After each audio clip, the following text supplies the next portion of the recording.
Prontinho, pode iniciar. Pronto. Boa noite a todos. Meu nome é Patrícia. Hoje a gente vai falar matéria hoje é sobre gestão agroindustrial.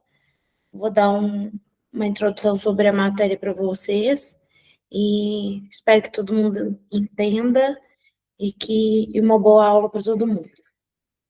Bom, aí, vamos lá, a gente vai falar um pouco sobre.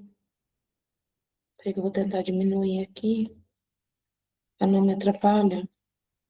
A gente vai falar um pouco sobre os sistemas agroindustriais, conceitos e visão sobre a matéria.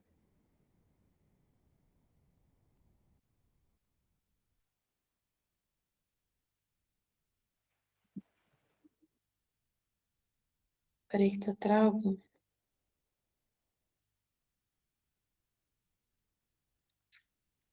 Tá, foi. A gente vai falar um pouco sobre o sistema agroindustrial, né, que é o SAI, tem sua importância no agronegócio brasileiro, pois seu principal papel é agregar valor aos produtos agropecuários e desenvolvimento, fomentá-lo para que faça isso de cada vez mais. O que acontece?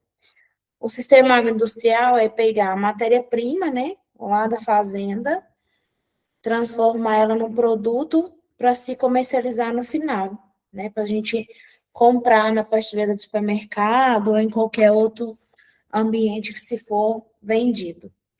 Segundo o Batalha, o conceito dele, né, ele conceitua o sistema agroindustrial como atividade que coopera para a produção de produtos agroindustriais a partir da produção de insumos, né, adubos, sementes, máquinas agrícolas, até chegar ao produto final, que é massas, queijos, biscoito e outros produtos que a gente consome, né? Então, tudo que vem da área agrícola, que se passa pelo sistema de agroindústria, que passa a matéria bruta, né, que vem do campo, que passa pelo processo na indústria, né, para chegar até a mesa do produtor. Até a mesa do produtor, não, a mesa do consumidor, que somos nós, né?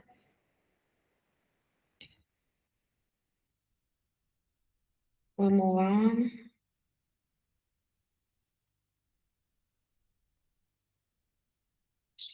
Aqui. Vale ressaltar que o sistema agroindustrial não está diretamente associado a uma matéria-prima ou produto final específico, mas sim a todos os produtos de origem agropecuária que são industrializados. O sistema agroindustrial pode ser visto como um composto de 6 conjuntos: agropecuária e pesca, indústrias agroalimentares, né? Distribuição agropecuária e alimentar, comércio internacional e indústria e serviços de apoio. Então, ela agrega o sistema agroindustrial, ela agrega esses 6 valores, esses 6 conjuntos que a gente acabou de citar. O Brasil é um dos maiores produtores de alimentos do mundo e comercializa praticamente toda a sua produção in natura, que faz com que nosso país seja comercializado como commodities e sujeito a preços de mercado internacional. O sistema agroindustrial o sistema agroindustrial pode industrializar esses produtos e agregar valores aos seus usos, preços e mercados, pois pelo processamento por menor que seja, o preço fica maior e traz para os produtores rurais mais rentabilidade. Então, o que acontece? O sistema agroindustrial, ele pega a matéria bruta lá da roça, vamos citar um exemplo, a batata, né, que é o que está sendo o auge da nossa região agora, nas duas indústrias, né, de pré-fritas que a gente tem. Querendo ou não, as duas empresas de batata é uma agroindústria. Por quê? Porque ela pega o produto lá na lavoura, que é a batata, lava ela, faz toda a lavação, todo o processo, até chegar na mesa do consumidor, que é a batata frita palita, aquela de caretinha, aquelas bolinhas de batata. Então, isso tudo é um exemplo de sistema agroindustrial, que vai desde o campo até a mesa do consumidor. Dentro do sistema agroindustrial, a gente pode destacar no setor, né, os seguintes conceitos, que é o antes da porteira, dentro da porteira e depois da porteira.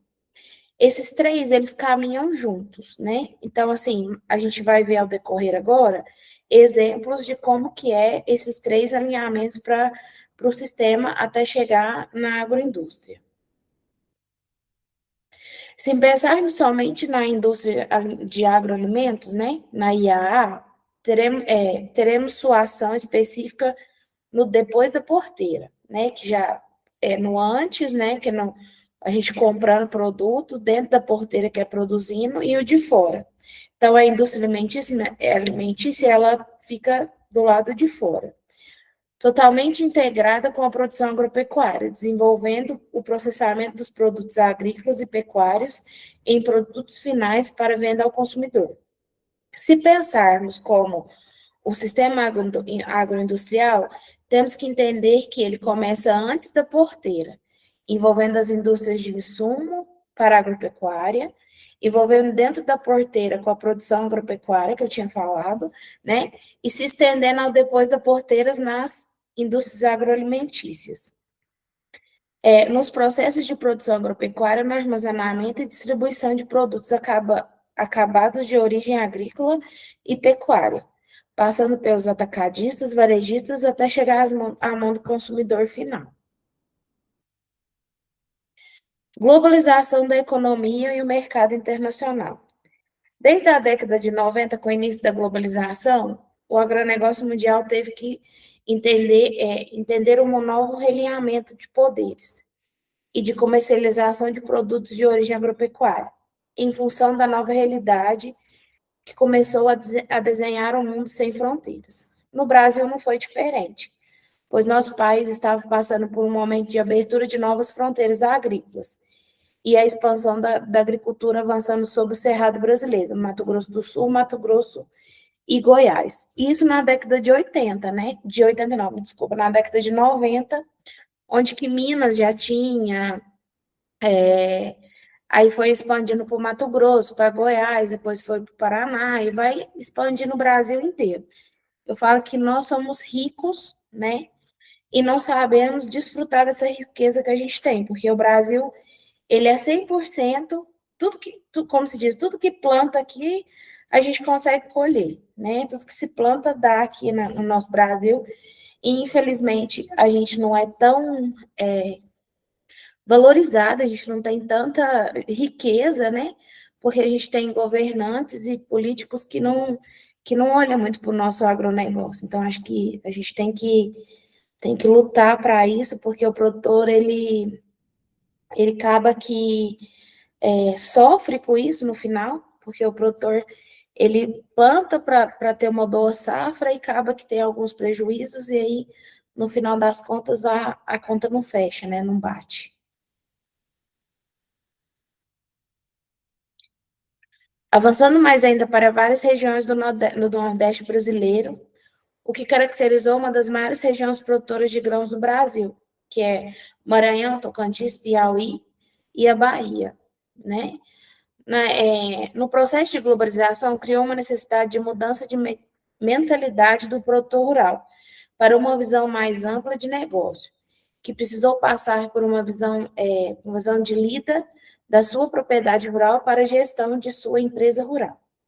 É importante buscar a sistematização das atividades, desde a decisão do que produzir, passar pelo processo de compra de insumo, de análise constante dos custos, do planejamento e de comercialização do produto, buscando sempre eficiência e eficácia para manter sua empresa rural competitiva no mercado. O agronegócio também teve que assumir esse novo paradigma, que conecta pesquisa, insumo, processamento, armazenamento, beneficiamento, distribuição, preços e tecnologia. O que acontece? Com a alta demanda, né, de produção que a gente tem que ter, porque a cada ano que passa, o produtor rural está tendo que produzir mais do que o esperado. Um exemplo vamos supor, eu produzo 200 toneladas, um exemplo. Eu vou produzir 200 toneladas de soja esse ano, né? Vou produzir. Eu produzi o ano passado, colhi na minha safra 200 toneladas. Para o ano que vem, eu já vou ter que programar um plantio maior, para me ter uma produção maior. Porque a cada ano que passa, o mercado está precisando mais ainda. Porque, querendo ou não, o brasileiro ele não para de comer, ele não para de comprar. Então, cabe a nós, né, os produtores rurais, a gente da área do agronegócio, a gente sempre está aumentando a produção para ter uma demanda boa no mercado,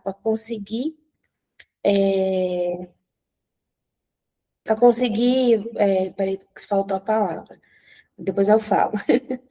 Um grande campo que se abre nesse cenário é das consultorias técnicas e gerenciais, que complementarão esse ambiente, com a utilização de aplicativos, podendo ser presencial ou remoto, mas com a finalidade de gerar integração entre as decisões do produtor rural e sua capacidade de produção, junto com essas técnicas, com esses técnicos consultores, e para levar a sua propriedade rural a ter um resultado de empresa rural. Então, o que o mercado quer agora?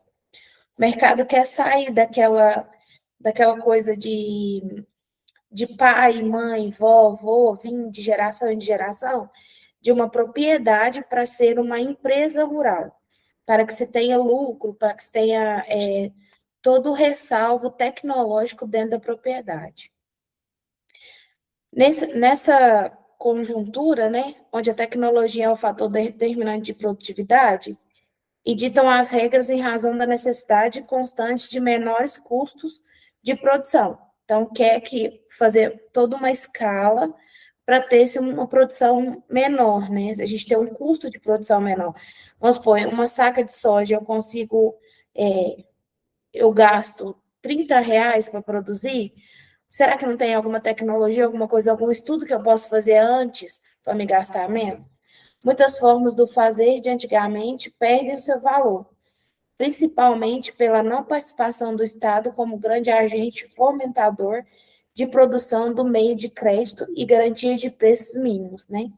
Então, infelizmente, a gente ainda bate nessa tecla do Estado, né, do governo, no ajudar os produtores rurais e tudo os custos muito altos, né? Pelos níveis de competitividade internacional, o Estado ainda precisará desenvolver políticas para a produção agrícola nacional com ajustes de câmbio, valores de juros, impostos e controle da inflação para facilitar a gestão das empresas rurais. Então, assim, olha para vocês verem, desde a década de 90, né? Deve que seja, desde a época dos nossos avós, que os produtores rurais vêm brigando com o governo, com tudo, para diminuir, né?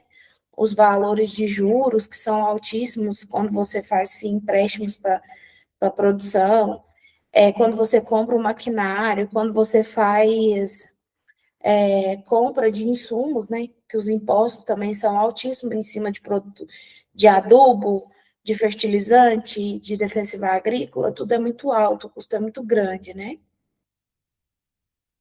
Estamos atualmente inseridos em um ciclo de convergência muito grande entre diferentes tecnologias, como biotecnologia, a tecnologia da informação, a nanotecnologia e a ciência cognitiva. Todas elas integradas permitirão que a agricultura fique mais digital, informatizada e tecnificada, ou seja, aquilo que parecia para um futuro bem distante, né, como monitorar tudo via tablet, via satélite, sem precisar de estar lá na fazenda. Vamos supor, eu quero soltar uma colheita, eu tenho um mapa da fazenda no celular mesmo. Tem vários programas agora que tem o João Agro, tem um outro, eu só esqueci o nome. João Agro mesmo, que te ajuda, te dá toda a informação, mostra detalhadamente o talhão da sua fazenda que você tem que colher, os tratores hoje, tudo digital, tudo você controla lá, você alinha, você dosa o adubo, faz a verificação, tudo ali na telinha, pode ser tanto lá no computador de bordo do trator, ou até pelo celular. Então, a tecnologia está muito forte na nossa área, só que, infelizmente, ainda os custos são bastante altos. O grande desafio da produtividade brasileira, do produtivo brasileiro, diante dessa globalização, pois o comércio internacional é muito forte e comprador, o que é bom para o Brasil, mas com contrapartida, vendemos nossos produtos agropecuários como matéria-prima e importamos produtos manufaturados com alto valor agregado. Então, o que que adianta? A gente produz muito, muito, muito, quase, eu não vou falar 100%, mas 90% da nossa produção vai tudo embora, né, para fora, e ainda a gente tem que comprar para trás com alto custo, né? A gente não consegue comprar com baixo custo, a gente compra com alto custo. Então, assim,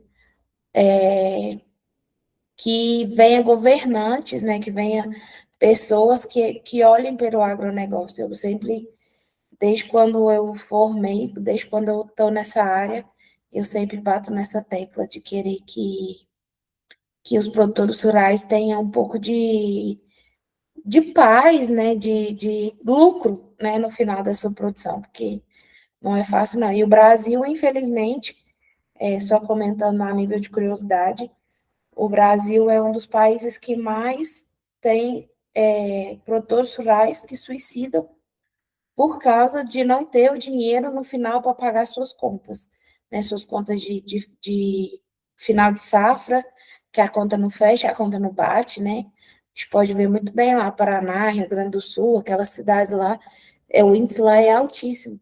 Por quê? Porque todo mundo aprendeu a ser honesto com as coisas, a plantar, né? Fecha-se uma um previsto de safra, X valor, mas aí nesse intervalo da safra tem muitos intempéries, né? Algumas coisas que acontecem, e aí acaba que não é aquele valor X que o produtor rural guarda para gastar. Gasta mais um pouco e sempre acontece que não dá conta de pagar. E aí, juros altos, altíssimos, ninguém consegue, e aí o produtor rural acaba acabando com a própria vida, achando que vai solucionar o problema, mas não soluciona. Além disso, a empresa rural tem que ser cada vez mais eficiente e eficaz para sobreviver nesse mercado globalizado. Por isso, será preciso fomentar nossas pesquisas para, para ter cada vez mais produtividade em um menor custo e as agroindústrias para manufaturar nossos produtos agropecuários e agregar valores comerciais a ele. Vamos lá, agora a gente vai falar sobre agronegócios e commodities, né? Segundo um artigo de 2020, né, da época Negócios, o Brasil desponta em 24º lugar com o país mais poderoso do mundo, onde desponta os Estados Unidos em primeiro, China em segundo e Rússia em terceiro. Essa classificação econômica no nosso país se deve ao setor agrícola, principalmente pelas suas commodities. Então, o que significa commodities? São as mercadorias. Os produtos com baixo valor agregado, com as características de artigos de comércio, bens que não sofrem processo de alteração, que têm determinado padrão, seu preço é determinado pela Bolsa de Valores Internacional e depende de oferta e demanda do mercado internacional. Então, o que é a commodity é uma mercadoria que você está vendendo. É um café que você está vendendo, é um feijão que você está vendendo, é uma soja, é um milho, é uma batata, é uma mandioca, é o trigo para fazer o pão e a cerveja. Então, assim, são todos a nossa produção aqui do Brasil na área agrícola. Quando falamos em commodities de agronegócio, estamos falando dos produtos dos seguintes itens, ó, água, madeira, energia, celulose, que é de ambiente. As commodities de agrícola, soja, trigo, café, algodão, borracha, a carne bovina, suína e de boi, de porco e de vaca, né? De boi e de vaca é a mesma coisa, gente, desculpa. De boi, de porco e de frango, e o suco de laranja e o milho. Uma coisa que está crescendo muito agora, né? é a questão da laranja. Aqui na nossa região, eu estou vendo bastante produtor deixando de produzir soja, essas coisas, para plantar pés de laranja para ser produzido. Me parece que vai ter uma fábrica, né, de laranja na nossa cidade. Então,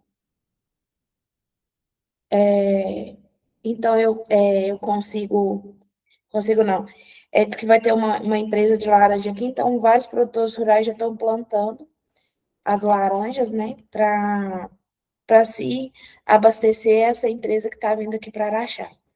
Quando o mercado internacional de commodities está com muita oferta por parte dos países produtores, ou em momentos de crise internacional, os preços caem, os preços caem muito e prejudicam os produtores. Então, o que acontece? Se eu tenho uma alta demanda de soja, o meu preço vai lá embaixo. Então, é prejuízo para o produtor rural. Então, menos produto tiver para ser transportado nas commodities, melhor ainda, porque aí não consegue baixar o preço tanto. Quando o mercado nacional de commodities está com muita procura, a demanda, né? Os preços aumentam consideravelmente e fica muito bom para os produtores. Mas nesses momentos, existem muitas especulações financeiras que pode prejudicar esse momento de positividade. Outras questões que a gente tem que prestar atenção, que pode influenciar nos preços, como problemas com pragas e doenças que atacam as lavouras, né, e o gado, porque tem também as doenças que pode atacar o gado e o produtor perder, né, a sua produção ali para um abate, para vender, prejudicando problemas que os fatores climáticos, né, os fatores climáticos que é um dos piores que tem, quando você se tem uma seca muito grande ou uma chuva muito forte, igual a gente teve no começo do ano, teve muito problema com esse pessoal da cana-de-açúcar, né? Porque no começo do ano sempre eles terminam a safra no final de ano e começa-se o plantio. Então, esse ano choveu consideravelmente, né? Eu falo que esse ano choveu pra caramba, então, querendo ou não, prejudicou um pouco a plantação da cana-de-açúcar. A colheita do pessoal da soja também ficou bem afetada. Tinha pessoal que estava perdendo soja no pé, mofada, que passou da hora de colher. Então, assim, prejudicou muito a mudança climática. E querendo ou não, como se diz, quem é o grande culpado? Somos nós, seres humanos, né? Com desmatamento, poluição, a gente não quer saber, gasta-se água, como se diz, à torta direito para tudo quanto é lado, então é bem complicado, né? E os problemas políticos, que é o outro problema maior, né, que a gente tem, que nem vamos entrar ao caso, que todo mundo está vendo por aí o jeito que está. Além de que o consumidor é grande determinante dos itens de consumo, pode atrapalhar em alguns momentos porque não se dispõe a comprar. Vamos supor, se tiver muito caro, eu vou, vamos supor, tive um grande prejuízo na minha produção de soja. Então, vamos supor, uma saca que ia vender por R$ 32, um exemplo, eu vou vender por 50. Então, ele não vai querer, o consumidor não vai querer comprar. É igual quando a gente estava aquela alta demanda é igual gasolina. Gasolina tá aí de novo, gasolina, diesel, tá tudo aí aumentando de novo. Mas só que, infelizmente, nós precisamos do combustível para trabalhar, para tudo. Mas vamos supor se não é um produto que a gente tem que usar ele todos os dias 100%. Aí ele vai ficar estocado lá na prateleira e ninguém vai querer comprar. Então a gente tem que pensar nisso também. A principal forma de valorizar uma commodity é manter a qualidade da produção, aumentando a produtividade e conhecendo bem o mercado, para poder aproveitar os momentos que os fatores preço e produção estão em momentos positivos e negativos. Tudo isso exerce influência no planejamento e na decisão da produção para o ano agrícola. E é neste momento que o produtor rural tem que estar bem informado do mercado de commodity e melhor preparado, para que consiga o máximo de produção ao menor custo possível, pois somente dessa forma conseguirá êxito no seu investimento. Então, é o que eu falo, é o produtor rural sentar, é o produtor rural ver o que é bom, né? Vamos supor, o que está em alta no mercado, o que o pessoal está plantando, que está tendo boa saída com preço bom. Vamos plantar isso, vamos fazer isso, vamos nesse caminho. Vamos ver quanto que fica o custo de produção. Sentar, fazer uma janela para ver como é que é tudo, custo, benefício, para ver como é que vai ser, para você ter um êxito no seu investimento. Se pensar na produção nacional de commodities, temos que entender que no Brasil há um mercado muito pulverizado, distribuído em muitas propriedades rurais, o que pode dificultar ainda mais a possibilidade de ganhos adequados, pois os compradores internacionais operam diretamente pela bolsa que determina os preços e as condições de mercado. O Brasil precisa fomentar uma criação de novas cooperativas agropecuárias e ter maior capacidade de gestão para poderem valorizar as commodities agrícolas brasileiras, no sentido de melhorar os processos de compra de insumo, gestão de empresas, planejamento e controle da produção agropecuária, como também beneficiamento, distribuição e comercialização desses produtos, agregando valor à nossa cadeia de produção alimentar. Então, o que acontece? Como se diz, as cooperativas, as associações, elas estão vindo crescendo a cada dia mais, né? Temos Copercitros, temos, querendo ou não, a Cauã, o armazém, a Cauã, eu acho que ele pode ser considerado uma cooperativa porque são de produtores de café, né? Além deles armazenarem, eles também procuram os melhores preços para os produtores venderem seu café. Então, ela também pode ser considerada uma cooperativa. Outra questão importante de se ressaltar é a necessidade desses produtos serem industrializados no nosso país, o que agrega maior valor aos nossos produtos. Consequentemente, trará maior capacidade financeira ao nosso agronegócio.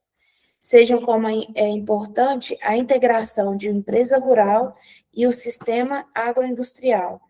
Para o futuro do Brasil, a agregação de valores dos nossos produtos agropecuários. Então, o que acontece? Se a gente tivesse aqui no nosso Brasil, no nosso país, né, empresas que já, igual o café, eu tenho quando eu fiz faculdade, eu tive o prazer de fazer estágio numa empresa na nossa região, onde que o maior produtor de café, os produtores de café é de Campos Altos, né, a grande maioria. Então, eu fiz lá, e lá a gente descobre, a gente conversa, né, e todo mundo sabe, essa nossa área do agronegócio, que é 100%, quase 100% do nosso café é todo exportado. Então, assim, o café que a gente bebe aqui, na nossa região, ou em qualquer região do Brasil, você pode ir, porque tem diferença, né? O nosso café daqui, de Minas, com o café de São Paulo, porque o café de Minas é arábica, o de São Paulo é conilon. Então, tem uma grande diferença entre sabores. Então, o nosso café aqui, principalmente o café de Campos Altos, tem produtores lá que eles exportam 100% da sua produção. Nada fica aqui. Nada, nada, nada, nada. E, infelizmente, o café que a gente toma, esse industrializado do supermercado, se não for aquele que a gente vê ele torrar na hora ali, se a gente vê que é só os grãos mesmo, não tem nada de impureza, ele é um café 100%. Mas tem muitos cafés que não são 100%. Teve um estudo que fez, depois se vocês tiverem curiosidade, podem pesquisar no Google, ou até mesmo acho que no YouTube também tem um vídeo, que mostra os piores cafés que tem. Que são cafés que não, não é café, né? É pau, pedra, torrado, tudo que vocês imaginar. Então, é isso que fica no nosso país. E lá fora, os cafés brasileiros são os mais tomados, os mais cogitados por todo mundo. Vocês tem documentários, podem ver documentários no YouTube que fala dos cafés do Brasil, das grandes cafeterias dos países lá. Eu falo que a gente tem que ter um orgulho Mas também tem que ficar um pouco para cá, né? Não é só levar o bom para lá e a gente ficar com o ruim do lado de cá. A gente também merece tomar um café de boa qualidade. Vamos lá. Sistema agroindustrial e seus agentes. Temos que pensar em uma cadeia de agentes atuando de forma integrada e compondo toda a cadeia agroindustrial. Vamos ver como funciona uma estrutura produtiva do agronegócio na cadeia de café, no antes e depois da porteira. Peraí só um minutinho. Peraí,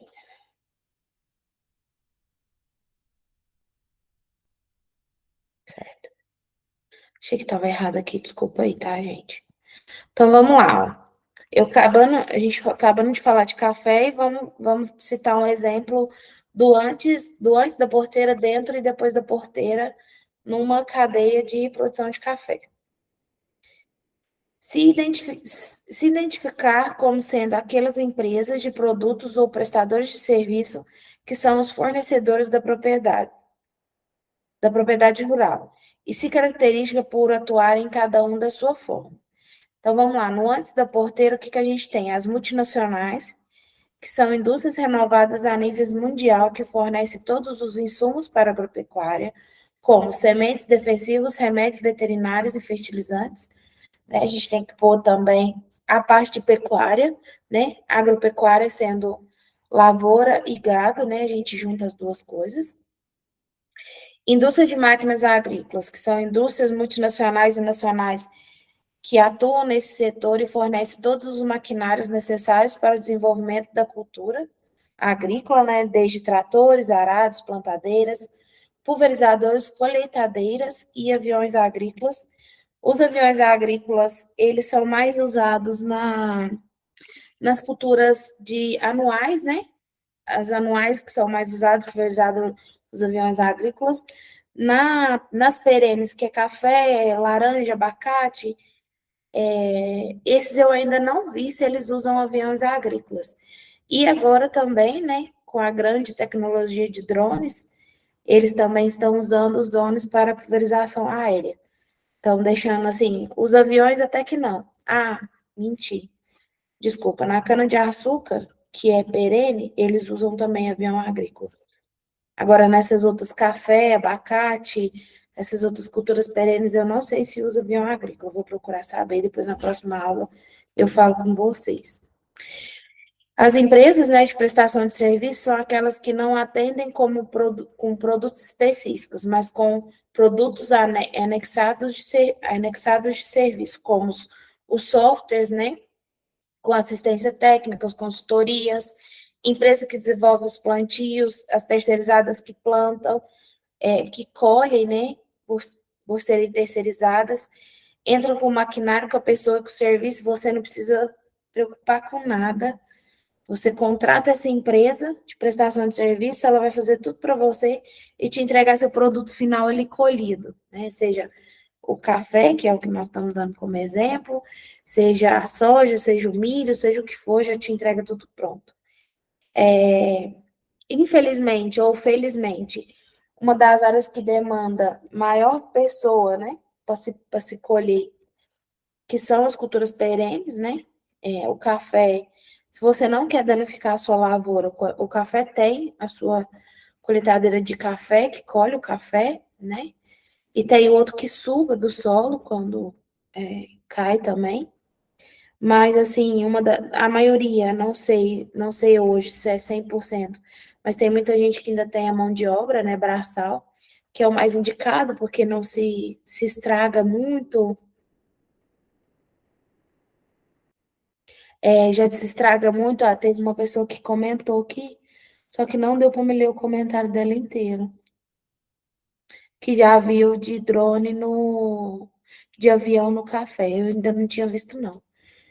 Eu estava falando, é a colheita do café. Tem muita gente que ainda prefere a pessoa colher, né, para não se danificar a lavoura, que querendo ou não danifica-se muito a lavoura, a colhedora. Ela ainda não tem a tecnologia danificar, não. Ainda danifica um pouco, assim, o dano ainda é quase, não é 100%, mas fica bem feio mesmo a lavoura, depois que se passa colhendo com a máquina. Vamos lá. Empresas de tecnologia, né, são aquelas que dispõem de tecnologias de ponta que estão inovando o setor, como os drones que fazem a pulverização, né, os sensores que medem a umidade do solo. Isso já é, essa empresa, ela é fora também ela é antes da porteira, né, e ela é dentro da porteira também, porque ela é antes da porteira para se contratar e depois da porteira, ela tem que utilizar todas essas tecnologias lá para ver a umidade de solo, é, fazer análise de solo também, que tem que fazer para se plantar. Então, tem esses dois lados aí da porteira. Agora a gente vai falar um pouco de dentro da porteira, que é o que mais a gente conhece, né? Que é referindo às propriedades agrícolas responsáveis pela produção agrícola e pecuária. A grande questão dessas empresas rurais é o planejamento e o controle da produção. Estudar o mercado, né? A gente tem que estudar o mercado e tomar decisões do que plantar. Então, tem que se sentar, né? Vamos supor, eu tenho uma propriedade, eu tenho lá as pessoas que trabalham comigo, meu gerente, meu gestor, é, a empresa que vai me ajudar no plantio. Então, tem que sentar e vamos estudar. O que o mercado está precisando? Ah, o mercado está precisando de X produção de, vamos supor, é, esse ano que vai estar mais em alta vai ser soja, ou vai estar em alta mais milho, trigo, feijão. Então, aí se senta e se faz um estudo do que plantar.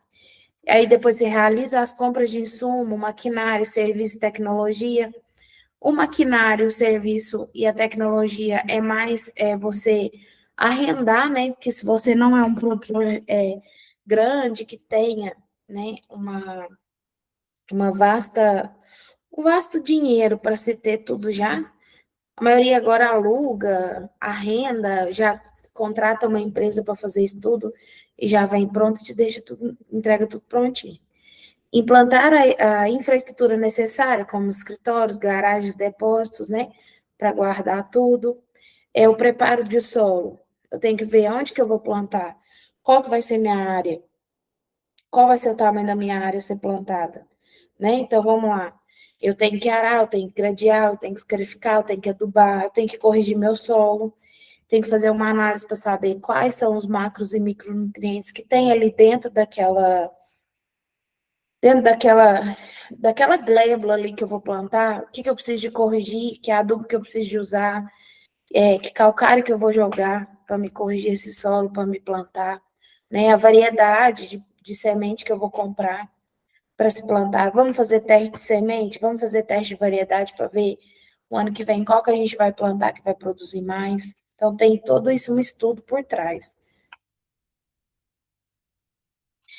Aí, ó, já realiza-se o plantio, que é a semeadura, depois faz o controle fitossanitário, que é de pragas e doenças, né?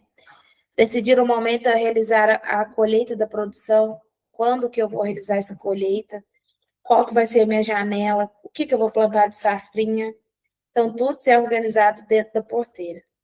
Beneficiar o produto colhido adequado às especificações de mercado, transportar a produção até os locais de armazenamento e comercialização para vender ao mercado atacadista, varejista ou diretamente ao consumidor final. Então, vamos lá. Eu sou produtora de café, né? Que aqui a gente está falando um pouco da cadeia de café. Então, se eu sou produtora de café, eu tenho o meu lugar de beneficiar a minha produção. Eu tenho lavador, eu tenho secador de café para me secar esse produto colhido, eu tenho o lugar de armazenar. Não, eu não tenho nada disso, eu tenho que transportar para um lugar onde que vai me fazer isso. Ou eu tenho lavador, eu tenho secador, mas eu não tenho lugar de armazenar. Onde eu vou armazenar? Onde vai ficar mais em conta?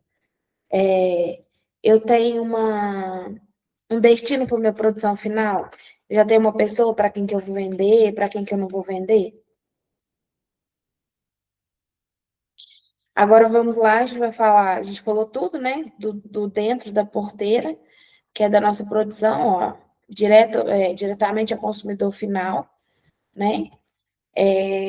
Vai ser vendido ali imediato ou eu vou precisar ainda fazer alguma coisa para deixar sem vender? Vou armazenar, vou guardar, na hora que tiver o melhor preço eu vou pegar e vou passar adiante. E vamos lá no depois da porteira, que é o final, né? Que é a aula. Nessa fase atuam empresas que processam ou intermediam a produção agrícola até as mãos do consumidor final. Então, eu colhi, né? Aqui, ó, indústrias que realizam os primeiros processos, como beneficiamento ou lavagem, limpeza, torrefação da produção agrícola. Então, vamos supor, colhi meu café, eu vou armazenar ele para me ter um bom produto, um bom preço para me vender.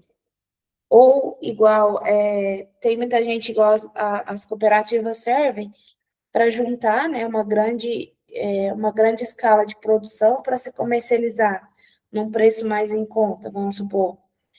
Se eu vou vender individual minha produção de café, eu vou conseguir X em cada saca. Se eu juntar um montante de 2, 3, 4 produtores, quanto é que eu vou conseguir?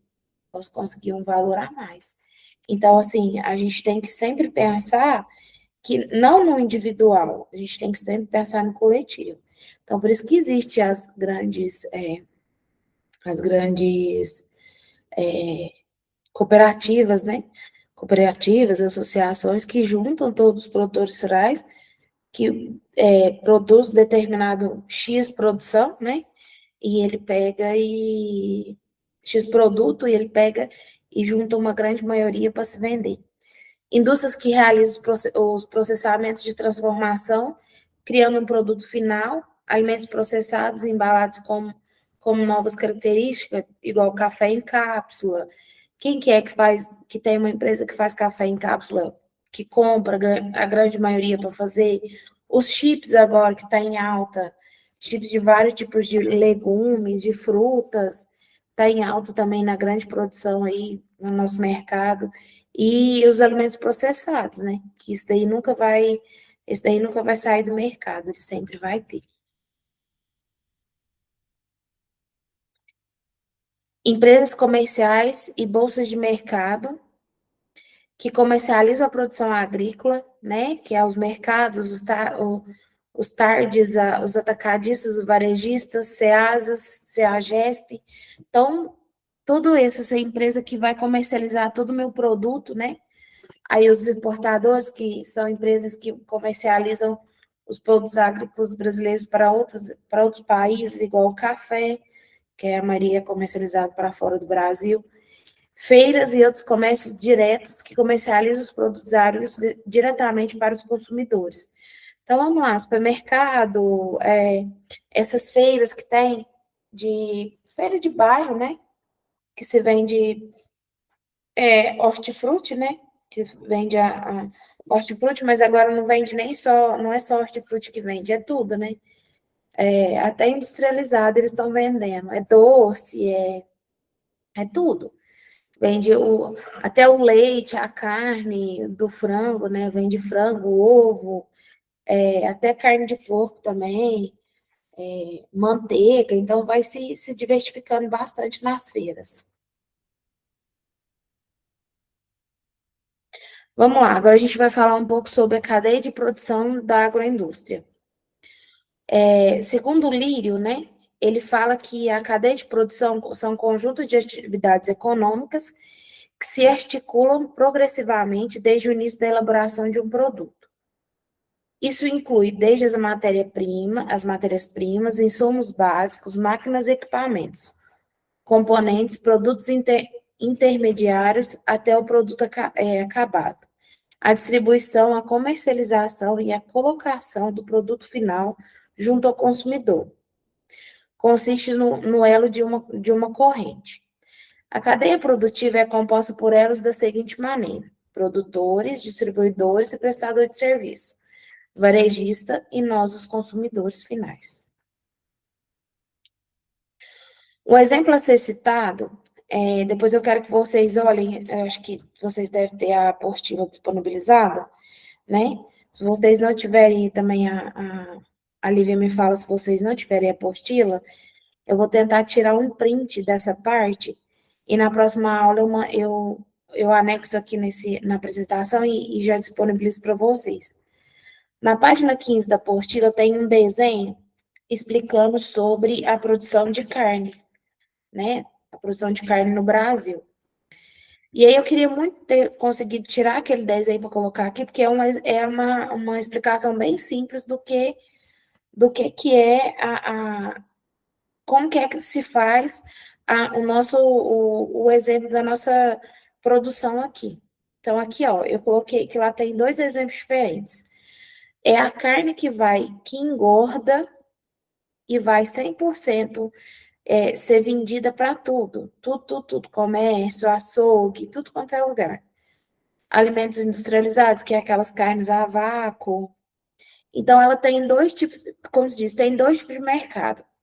Aquele que o produtor, aquele que o produtor vai pegar, ele vai engordar seu gado, ele vai comprar o gado, né? Ele vai criar, ele vai recriar e ele vai engordar, né, o seu gado para ser vendido. O que acontece? Tem indústrias que gostam que a carne tenha gordura para ser comercializada e tem empresas que não gostam que a carne tenha gordura para ser comercializada.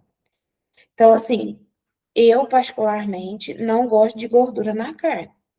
Então, tem gente também que não gosta. Então, aí eles pegam e processam aquele gado que engorda, né, para ter a gordura, né, para ser comercializado, que é 65% desse gado. E 35% desse gado, ele tem a recria e tudo para o abate, mas ele não é tão engordado quanto o outro para ter o percentual de gordura na carne. Ele tem uma porcentagem de gordura na carne menor do que aquele outro que é criado com engorda para ter a porcentagem de gordura para ser vendida no mercado. Então, aí é destinado para frigorífico, para empresa a vácuo, empresa que embala a vácuo, empresa que faz hambúrguer, essas coisas que não põe muita gordura. Aí os outros que já têm pouca gordura é comercializado também em açougues, é embalado a vácuo. Então, são dois tipos de carne diferentes. Depois, se vocês quiserem olhar lá para vocês verem, é mais ou menos isso que eu estou explicando para vocês. Quando falamos em cadeia, são muitos pontos de vista que têm que se funcionar de maneira integrada, para que o resultado final seja positivo na mesa ou no corpo do consumidor dos mercados mais exigentes do mundo, né? Então, o que acontece? Hoje, você tem que produzir, nessa era que tá, o pessoal tá, essa era fitness, né? De todo mundo comendo saudável, todo mundo pesquisando como é que tá, como é que é, o que o produtor usa para engordar seu gado, porque toda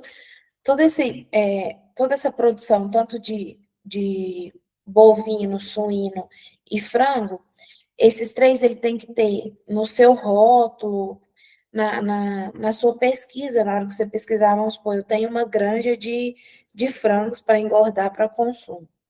Então, tudo que é consumido ali, tudo que o frango come, que ele toma de medicação para ser engordado, para criar, recriar e ir até o abate, tem que ter uma lista de tudo que é usado. Então, todo mundo tem o direito de saber, todo mundo sabe o que é usado, a ração que é colocada, o medicamento que se usou, tudo. Porque, querendo ou não, a intoxicação alimentar, se tiver, é prejudicial para a gente, para a saúde da gente, né? E para a gente, consumidor, e para eles também, porque eles vão perder a produção, vão ter que acabar com a sua criação, igual aquela gripe suína que teve, tanto que abaixou o consumo de frango. Então, assim, e tem que ter as duas classes, a classe da pessoa que está ali fitness, que não gosta de uma carne gordurosa, e a pessoa que não é fitness, que gosta de uma carne gordurosa. Então, o produtor tem que balançar ali para atender os dois lados do consumidor final, as exigências, né? A empresa rural no complexo agroindustrial. Sabendo que isso que tem sabemos, sabemos que isso tem que funcionar no antes, dentro e depois da porteira, porque os três têm que andar junto.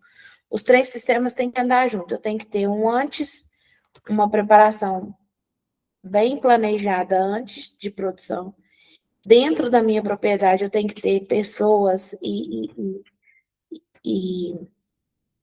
recursos para me ter um bom plantio, um bom controle de pragas no decorrer da safra e uma boa colheita.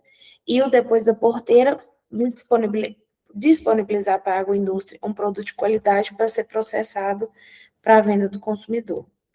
Para entendermos como a empresa rural se relaciona com todos os processos do sistema agroindustrial, temos que pensar nos diversos tipos de propriedades rurais que temos, começando pela agricultura familiar, passando pelos produtores de médios, né, as propriedades médias, e chegando aos grandes conglomerados de produção agropecuária para atender o mercado de commodities mundiais.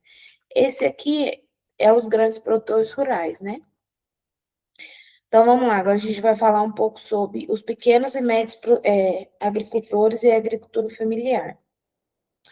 Dos mais de 51 milhões de propriedades rurais no Brasil, a agricultura familiar enquadra mais de 4,36 milhões de propriedades agrícolas com este perfil, fazendo um total de 84,4%, né, que possui somente 24,3% da área total da agricultável do país.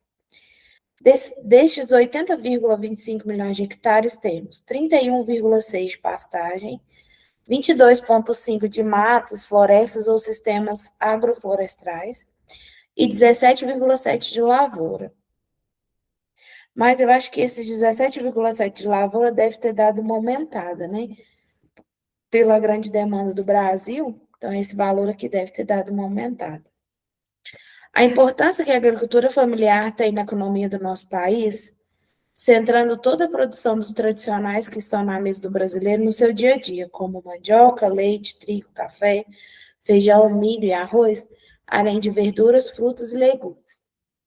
Querendo ou não, se pode-se ter agroindústria, pode-se ter o grande produtor, o médio produtor que não se enquadra como agricultura familiar, né? E o agricultura familiar ele nunca vai acabar, ele nunca vai quebrar, né? Assim, falando, né?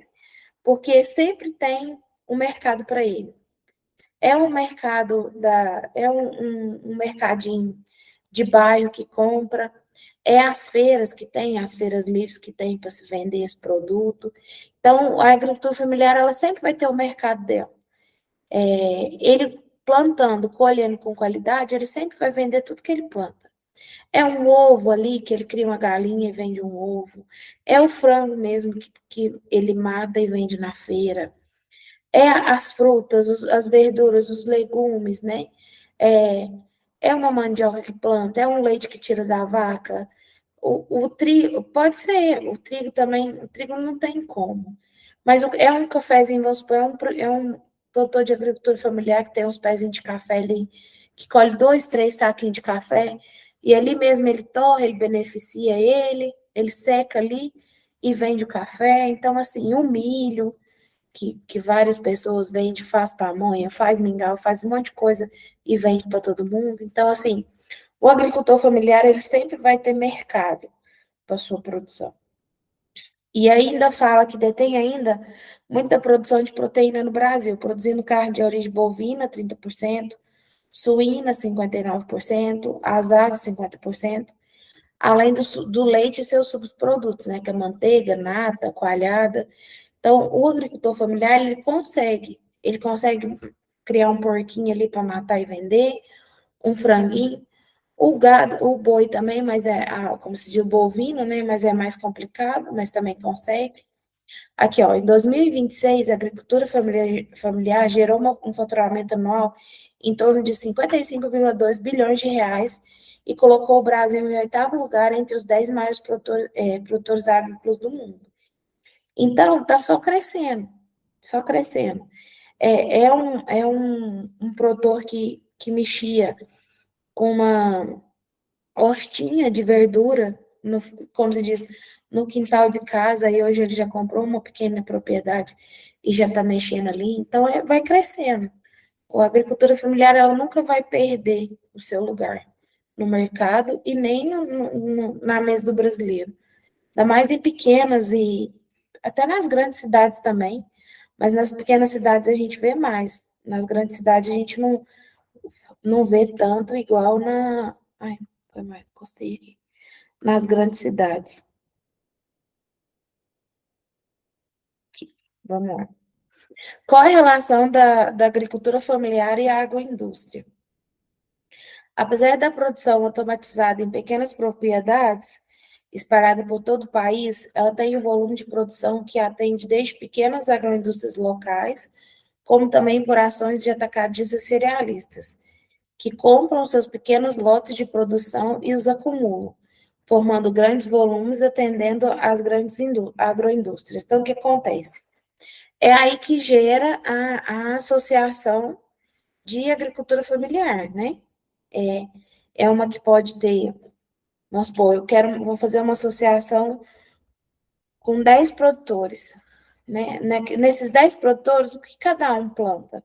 O que cada um tem ali para agregar para a gente, né? De produto para a gente vender.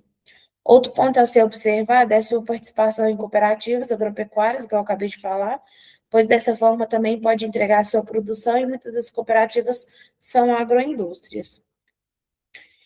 Outra questão importante a destacar é o associativismo e o cooperativismo entre hortifruti granjeiros, que para atender às leis do governo de merenda escolar, alimentação em presídios, cooperam e organizam sua produção para atender esses mercados, processando os alimentos e os deixando pré-prontos para alimentação.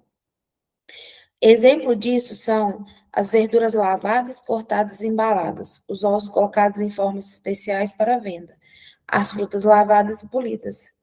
Importante destacar que a agroindústria pode estar, para esse tipo de propriedade, agrega valor aos seus produtos primários, elevando os preços e melhorando a qualidade de vida dessas famílias agrícolas. O que acontece? Aqui eles citaram um exemplo de a merenda escolar e alimentação de presídio. Toda escola, né, de todo o Brasil, Minas, aqui, Araxá, qualquer cidade, ela tem que ter ela tem que ter verduras e frutas todos os dias na merenda, independente do que seja. Um alface com tomate, uma banana.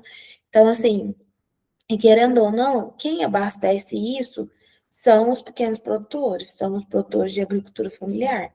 Então, aí se cria uma associação, ou vamos supor, se faz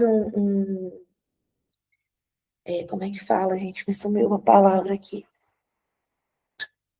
Uma licitação, né?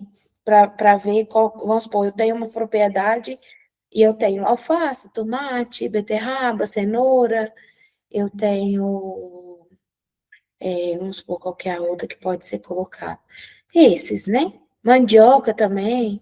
Então, eu tenho essa produção, eu tenho esses cinco produtos para ser comercializado. Então, eu consigo abastecer vamos supor, a escola X ou o presídio X todo o ano inteiro. Então, eu sou contratado para isso. Então, a minha propriedade vai gerar em torno daquilo ali, para me ter para aquela empresa ali para me fornecer meu produto. Tem um outro também. Agora, eu não me lembro onde que é, mas aqui em Araxá abriu um lugar de hortifruti que já entrega tudo cortadinho, tudo bonitinho, numas vasilhinhas transparentes. Eu vi propaganda, ainda não fui, não. Aí corta-se a manga, corta-se tudo bonitinho, aí se embala a vácuo, sabe? Hoje está muito prático, todo mundo está indo pela praticidade, né? Você vai lá no mercado e compra a cenoura picada, é, o chuchu picado, a batata picada, tudo picado nas vasilhinhas. A fruta, o abacaxi, a melancia, então compra isso tudo prontinho para você fazer. Então, isso é agricultura familiar. Alguém, o agricultor familiar, passa para a agroindústria, a agroindústria processa isso tudo e bota na mesa do consumidor final a coisa mais fácil para todo mundo consumir. Agora a gente vai falar um pouco sobre as grandes propriedades e conglomerados agropecuários. Esse tipo de propriedade tem como objetivo produção commodities com tecnologias mais modernas, totalmente mecanizadas e com alta qualidade, buscando alta produtividade para conseguirem melhorar os preços para comercialização no mercado internacional. Possuem grandes áreas, pessoas especializadas, gestão profissionalizadas e alta tecnologia de produção, funcionando como uma empresa rural. Então, aqui, essas grandes empresas, ela já não é uma propriedade rural, ela já é uma empresa, né? Uma empresa de larga escala, que tem maquinário de alta tecnologia, que tem empresas que patrocinam o seu maquinário, que emprestam o seu maquinário para você produzir e depois você pega para fazer propaganda, para fazer teste.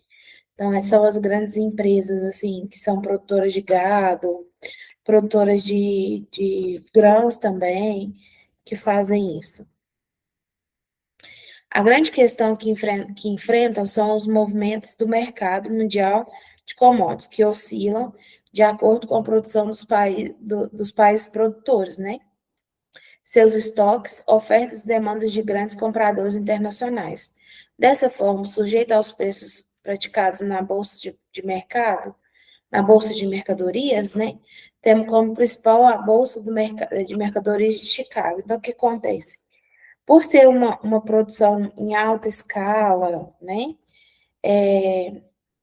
Acaba. Ai, gente, foi mal. Peraí. Voltou?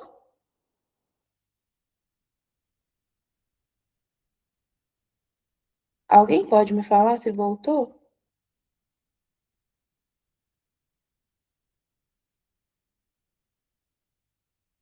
Ai, não, peraí. Ah, voltou. Tá certo.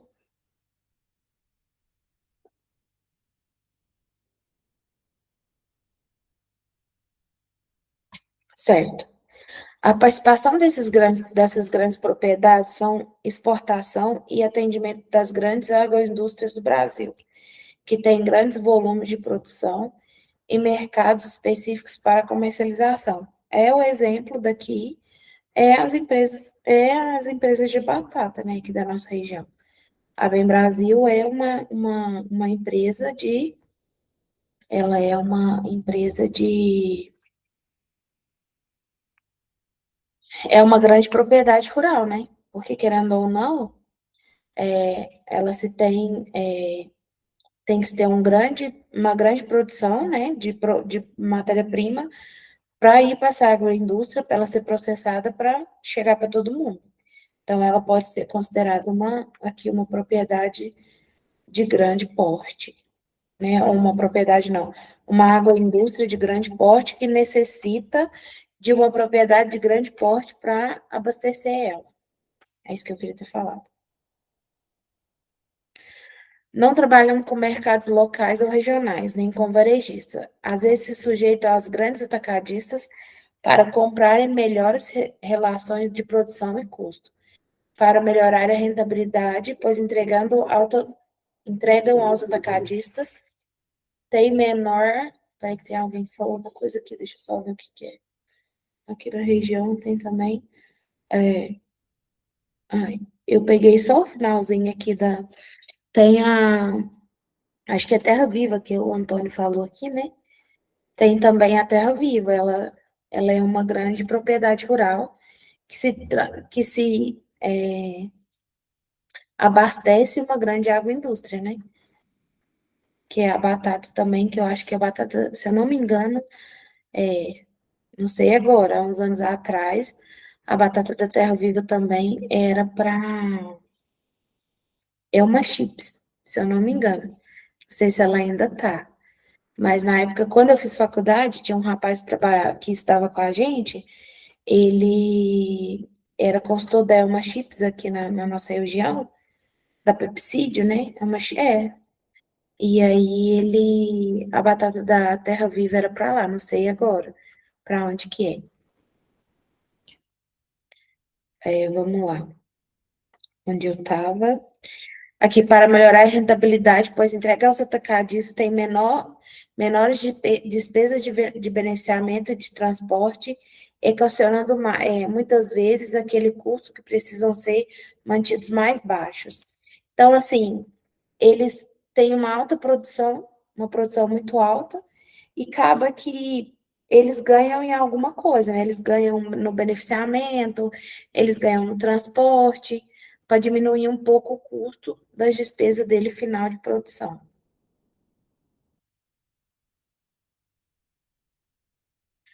Agora a gente vai falar um pouco sobre o planejamento de produção, né, na agropecuária. Gente, eu vou baixar isso daqui, porque senão eu vou ficar olhando aqui e esquecendo de olhar. Ai, peraí. Tá.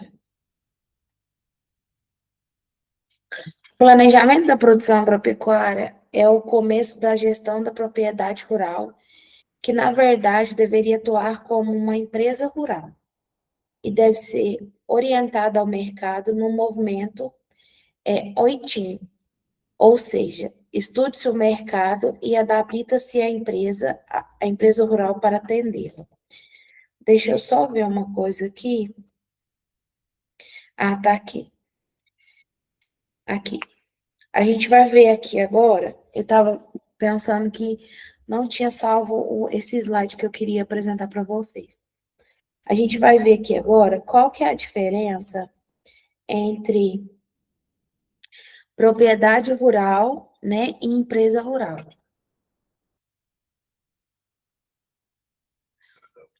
Quando pensamos em uma propriedade rural, entende-se que o proprietário é o senhor das ideias e de tudo mais que pode acontecer dentro dela, pois, de acordo com suas vontades, entendimentos e tradições vindos dos seus pais, dos seus avós, ele orienta a gestão da propriedade. Além disso, mesmo buscando informações em boas fontes no mercado e com seus vizinhos, o proprietário rural não tem o preparo necessário para gerenciar sua propriedade como deveria acontecer. Então, o que acontece? Hoje em dia, se fala muito em empresa rural, né, e propriedade rural. A propriedade rural é quando, na época dos nossos, é aquela tradicional, né, que vai passando de pai para filho, de filho para pai, para neto, para isso, para aquilo, e vai rodando. Isso é uma propriedade rural, certo? E a empresa rural, aqui, ó, o conceito de empresa rural que deve ser administrada como uma empresa, sempre buscando alcançar lucratividade, otimizando custos. Peraí, só um minutinho, gente, que eu acho que foi.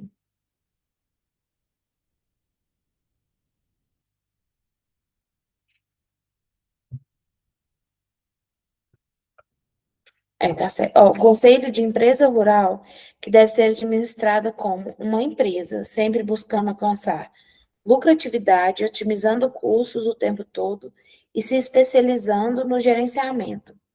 E desde as questões estratégicas, passando pelas ações táticas e chegando à operação. Tudo tem que estar orquestrado e que tem que ter uma interação, tal que os resultados atingidos estejam todos em uma só direção. Então, o que acontece? A empresa rural, eu posso ser dona da fazenda, posso ser dona da propriedade. Só que eu não vou administrar a propriedade, eu vou contratar pessoas para administrar a minha propriedade. Então, aí ela vai se tornar uma empresa rural. Ela não vai ser uma propriedade. A propriedade é quando eu mesma sou a dona da propriedade, eu mesma vou administrar ela, eu mesma vou fazer tudo, passando de geração para geração. Vamos supor, se meu pai, meu pai é o dono da terra, que foi do meu avô, que foi do meu bisavô. Então, é uma geração de pessoas que vêm do leite, que tira o leite ali na mão, que vem passando, que aí na hora que chega na nossa época agora, como se diz, no futuro, ele tá como que pode pôr ordenha, que pode mecanizar, que pode, querendo ou não, ir para a empresa rural, só que meu pai não quer, ele quer continuar como antigamente, como era dos meus avós, tirar na mão esse trem. Então, aí ela fica parada, estacionada. Ela tem seu lucro? Tem, mas não como uma empresa rural, onde você contrata-se uma pessoa para administrar a sua propriedade, para te dar lucro, para te dar rentabilidade em tudo que você for fazer. Tudo começa com a decisão de que plantar, do que criar, do que desenvolver dentro da propriedade. Nesse momento, o gestor, que não precisa ser o dono, tem o principal desafio de tomar a decisão certa para a produção. Neste momento, o gestor profissional olha para o mercado, estuda, busca informações detalhadas e começa a desenvolver o planejamento da produção agrícola daquele ano. Então, é isso mesmo que eu expliquei, ó. Eu vou contratar uma pessoa para ele ser meu gestor. Ele vai sentar, ele vai chegar na minha propriedade, né? Ele vai andar, ele vai ver o que que tem, o que que não tem, vai medir.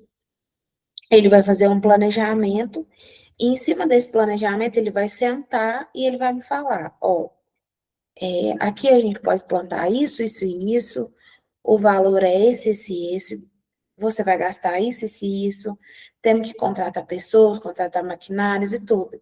Isso é uma empresa rural, ele está tomando conta, a gente está saindo de propriedade para empresa, para, vamos supor, de médio porte para grande porte, né?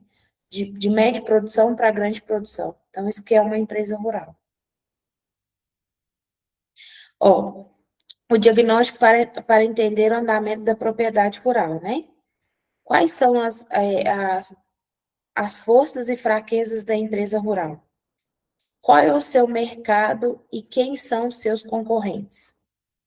Quais são as oportunidades e ameaças do ambiente externo do mercado? Qual a infraestrutura necessária para produzir? Quem comprará a sua produção? Que tipo de produtos devemos produzir em termos de padronização?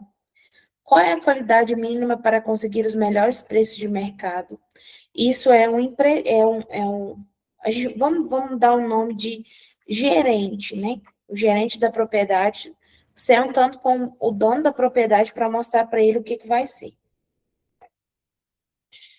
Qual é o custo de produção? Onde e como comprar os insumos, fertilizantes e maquinários? Quais tecnologias que se fazem necessário para conseguir melhor produtividade? Tem a mão de obra que necessita? Técnica, operacional, administrativa, gerencial? Faz parte de alguma cooperativa ou dependerá do mercado local ou regional para comercializar os produtos? Tem aporte financeiro que precisa ou deverá financiar a produção? Quais juros serão cobrados? A venda será para o mercado local ou regional ou é commodity? O que, o que o consumidor final deseja, né? Então, assim, você sentando com a pessoa e a pessoa estudando com você todas essas possibilidades, vamos supor, eu vou ter uma alta produção de café, eu quero montar uma fazenda de café. Então, eu tenho que fazer todas essas, eu tenho que estudar todas essas possibilidades. Eu vou ter essa empresa, eu vou ter um lavador, eu tenho que ter um lavador, eu tenho que ter um secador, eu tenho que ter, eu tenho que ter certificação, porque querendo ou não, quem é produtor de café, ele tem que ter uma certificação. Igual, há muitos anos eu fiz um estágio, hoje é Santa Aleixo, né? Então, para se produzir o café, eles tinham que ter uma certificação, e essa certificação tinha que ter várias coisas dentro da propriedade que eles tinham que seguir. Eles tinham que ter coleta seletiva de lixo, eles tinham que ter viveiro de mudas dentro da propriedade, fazer reflorestamento. eles tinham que ter infraestrutura para o funcionário, tudo gerenciado, igual uma empresa rural mesmo, né? As técnicas que tinha, se a produção, como é que era. Aqui, ó, tem a mão de obra necessária, técnica, operacional, administrativa, gerencial, tem que ter uma pessoa para gerenciar a fazenda, a propriedade, né? Empresa rural, um administrativo para administrar tudo.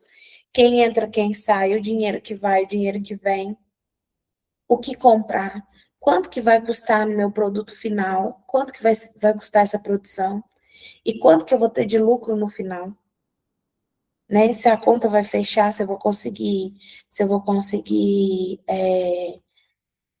pagar as contas e ainda ter meu lucro para me plantar de novo, para me produzir de novo. Então, isso tudo tem que ser estudado. Isso é uma empresa rural. Agora, se fosse na época dos nossos avós, não se fazia isso, não se sentava e fazia essa perspectiva de tudo. Na época, era mão de obra, era braçal, não tinha-se, trocava-se eu tinha feijão, outro tinha arroz, eu ia lá e trocava. Então, era uma coisa mais familiar, né? Após realizar essas e muitas outras perguntas específicas da sua propriedade e do seu negócio e obter as respostas, o gestor tem um entendimento da situação atual da empresa rural no seu mercado. Neste momento, deve-se criar os vários cenários, projeções do que pode acontecer no mercado até o final da colheita. Então, o que acontece? Para poder ampliar o seu entendimento para a tomada de decisão. Então, eu tenho que ter uma projeção do que vai ser no mercado futuro. Vamos supor, eu vou plantar, agora a gente está na safrinha, né? E depois a gente vai plantar a safra. E aí, como que vai ser a minha projeção para 2027? Como é que vai ser o cenário? Então, tudo que se vai se plantar, você tem que ter uma projeção para o ano seguinte. Será que eu vou ter o valor que eu vou fechar agora, esse ano, eu vou fechar o ano que vem? Né? Então, a gente tem que pensar muito nisso. Toda pessoa que tem uma propriedade em alta escala, até em baixa escala também tem que pensar nisso. E o futuro? Como é que vai ser 2027? Né? A gente tem que projetar assim. Os cenários devem completar pelo menos três situações. Uma situação de continuidade do mercado, como está no momento da montagem de cenários. Outro cenário com uma visão pessimista, para poder entender como será a sua situação e o que deverá fazer se o mercado piorar. E, finalmente, montar um cenário otimista para uma situação de melhora de mercado e avanço dos melhores preços. A gente tem que ter, eu falo que a gente tem que medir a água com fubá, né? Acho que todo mundo já escutou esse trocadilho de vovô, mãe. Então, tem que ver, será que eu vou conseguir? Será que eu vou ter um bom preço? Será que na hora que eu vender lá no final eu vou ter lucro? Então, o produtor, ele fica assim, a todo momento, ele fica pensando, será que eu vou ter lucro? Será que eu não vou ter? Será que vai ser bom? Será que vai ser ruim? É, será que eu vou ter, vai ter chuva nas horas certas, vai ter sol nas horas certas? Eu vou conseguir passar todo o meu foliar? Eu vou dar conta de controlar todas as pragas que tem? Então tem que ficar ali, em mediação um ao outro.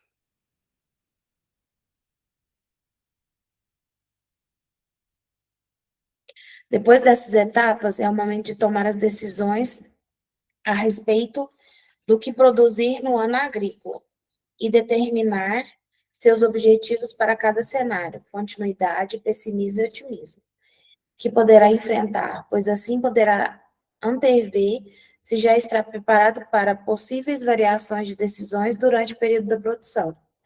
O gestor rural irá trabalhar com a produção de produtos primários, a matéria-prima, que tem um tempo de produção, às vezes meses até anos. Aqui os anos são as perenes, né? Que café que não dá se planta, né? Tem que esperar até dar a primeira safra, tanto café, abacate, manga, mamão, banana, vamos lá, cana-de-açúcar também tem que se esperar, porque cana-de-açúcar não é plantar é 1 ano e meio para se colher, então tem que esperar também. E deverá adequar suas decisões de acordo com as variações de mercado, que são diárias, né? O mercado, querendo ou não, a gente não consegue controlar. As outras coisas a gente controla, preço, também a gente não controla, né? Mas praga, essas coisas a gente controla. Armazenamento, a gente consegue armazenar, mas infelizmente a variação de mercado a gente não consegue ter um ponto X, né? Não, eu vou conseguir, agora tá, vamos supor, 350 sacos de café, daqui, quando eu colher, vai estar o mesmo valor, não é assim. A gente não consegue projetar isso. Após definir os objetivos, entende-se que se quer para aquela safra, deve traçar as estratégias que são como chegar até os resultados daquilo que foi planejado. A partir daí, segue a execução do planejado, entendendo como fazer, o que precisa para conseguir resultados positivos na safra. Já imaginou tudo isso dentro de uma propriedade rural? Se não, pense que tudo isso faz parte de uma gestão profissional que precisa existir para transformar a propriedade rural em uma empresa rural. Controle de custos da produção agrícola. O desafio tratado no item anterior avança sobre todo o ciclo de produção, pois adversidades irão acontecer o tempo todo, e ao mercado será o grande parâmetro dos resultados, pois por mais que o mercado regional tenha seu preço, o grande balizador desses são os mercados nacionais e internacionais. Então, aqui, deixa eu só voltar aqui só um minutinho para a gente finalizar sobre a propriedade e a empresa rural, que já imaginaram isso tudo, a gente querendo ou não, somos gestores, né, de agronegócio. Isso daqui é um pouco do que a gente tem que fazer, né, quando você quer ser gestor de uma empresa, querendo ou não, os gestores de agronegócio querendo ou não, para se fundar uma empresa rural, né, ele planeja tudo isso daqui, faz estudo de mercado, estudo de tudo, e apresenta para o produtor para fomentar o que se estuda, né? Que vocês estão estudando ali para formar. Então, vamos lá no controle de custos. Então, como a dependência do mercado é total, o gestor rural deverá saber implantar o que foi planejado em sequência com a máxima eficiência, isto é, implantar da melhor maneira possível para se obter os melhores resultados esperados. E justamente neste momento que começam as preocupações com controle de custos de produção.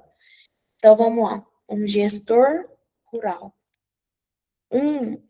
Uma pessoa que está ali gerindo, né? Que está ali, que apresentou tudo para o dono da propriedade, agora ele tem que, como se diz, controlar todo o custo que ele vai ter durante a safra, para na hora que chegar lá no final bater. Tem que bater os valores. Vamos supor, eu tive X de custo, eu tenho X de produto, vou vender a X, vou ter Y de lucro. O lucro que vai importar para o produtor, ele vai, lógico que ele vai querer saber de tudo, né? O que está se gastando, óleo, hora de máquina, hora de salário de pessoas, tudo é ajustável. Com isso, a competição dos mercados do agronegócio, os custos são uma das questões mais relevantes da gestão e possuem características específicas de acordo com a estratégia financeira e a produção a ser desenvolvida. Para isso, primeiramente, é necessário que durante o planejamento seja definido quais são os objetivos e também como medi-los, para que assim possam saber se o que está acontecendo está dentro do planejado ou não. Durante essa etapa de implantação e operações, é necessário criar um esquema para coletar essas informações, a fim de poder tabulá-las, estudá-las saber se a orientação planejada está realmente acontecendo. Então, se faz uma tabela, se faz um programa. Hoje em dia tem muito programa, muito software, né? Que você consegue colocar tudo lá e eles vão te dando uma perspectiva do que vai acontecer.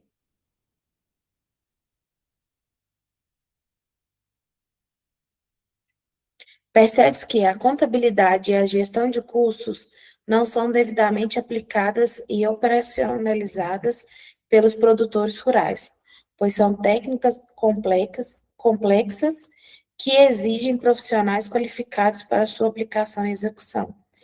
Alerta-se ainda que as visões dessas questões são entendidas como operações que determinam as finalidades fiscais, simplesmente não abrangendo as questões gerenciais. Então, o gestor eficaz e participativo, consciente de sua função e dos objetivos da empresa rural, deve conhecer bem os processos agrícolas, econômicos, de gestão, de mercado, estratégicos, enfim, uma formação mais completa que pode profissionalizar a gestão da propriedade rural para poder equacionar suas decisões a cada momento. Então, vamos lá. Um gestor em agronegócio. Querendo ou não, quem hoje faz o curso de agronegócio, ele abrange isso tudo. Ele abrange estratégicas agrícolas, né? Porque quem faz, tem o técnico, né? E você faz pós-graduação. Então, geralmente, nós, agrônomos, né? A gente faz uma pós, quem mexe muito na área de gestão, de financeiro, de empresa, de gerenciar empresas, sempre faz um curso de gestão de agronegócio para saber essa parte burocrática de números, né? Aqui, ó, igual técnicas de contabilidade, né? Saber custos, essas coisas. Então, querendo ou não, um gestor de agronegócio, ele faz isso.